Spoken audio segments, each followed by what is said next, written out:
Milwaukee Bucks guard Sterling Brown was confronted by a Milwaukee police officer January 26, 2018 for a parking violation. Brown was tased and arrested.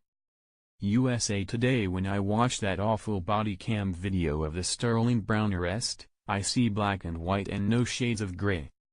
There's Brown, a young African-American man who happens to play for the Milwaukee Bucks. He parked across two handicapped spots during a quick stop at Walgreens at 2 a.m. Not the best idea, but a ticket would suffice. And there is the army of white police officers that surrounds Brown, throws him to the ground, zaps him with a taser, cuffs and arrests him. It's painfully clear. From the very beginning of the encounter, Brown in his hoodie is assumed to be a criminal and is treated like one by police. This is what people of color across this country experience every day. The first officer to make contact with Brown immediately accuses him of obstructing for standing too close. He picks a fight. More NBA than the officer sets the tone for everything about to follow. "I'll do what I want, alright? I own this right here," he says. That's 1,000 miles from protect and serve.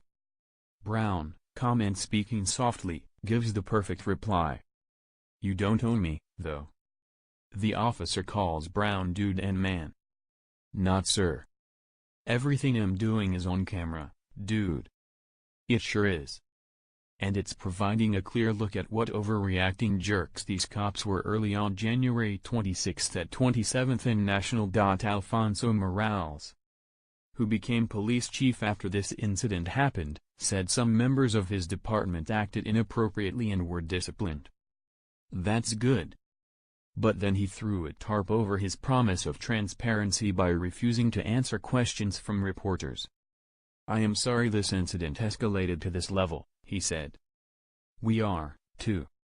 Brown was put through a terrifying ordeal and likely feared he could be shot dead like so many young black men before him. And Milwaukee gets another black eye as the video spreads across news and social media everywhere. It's comical that the police union points to this incident as evidence of inadequate staffing. That parking lot filled with police cars and officers, and they hung around waiting for the big takedown. You wonder if Officer Do What I Want begins to realize that Brown is not just the typical citizen that he bullies, but rather a celebrity that will lead to intense scrutiny of his actions. But he doesn't sound worried about that later in the video when he says to a fellow officer, "Now Hess like, well, I'm a box player, blah, blah, blah." So what? I still don't understand why the officers surrounding Brown suddenly became so concerned about the fact that his hands were in his pockets on this cold morning. He had been standing that way for several minutes and no one was alarmed. And let's remind ourselves that he was careless about parking his car, not a robbery or murder suspect. 8 minutes into the video, the cops tackle Brown, or as the chief puts it, they decentralize him. It was like 6 against 1 at that point, but the officers still felt the need to tase him. You can hear him groaning in pain. It's sickening. Brown ended up charged with nothing. He plans to sue the police. Situations like mine and worse happen every day in the black community.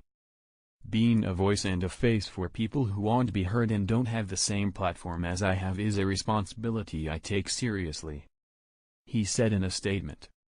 Nobody is saying police work is easy.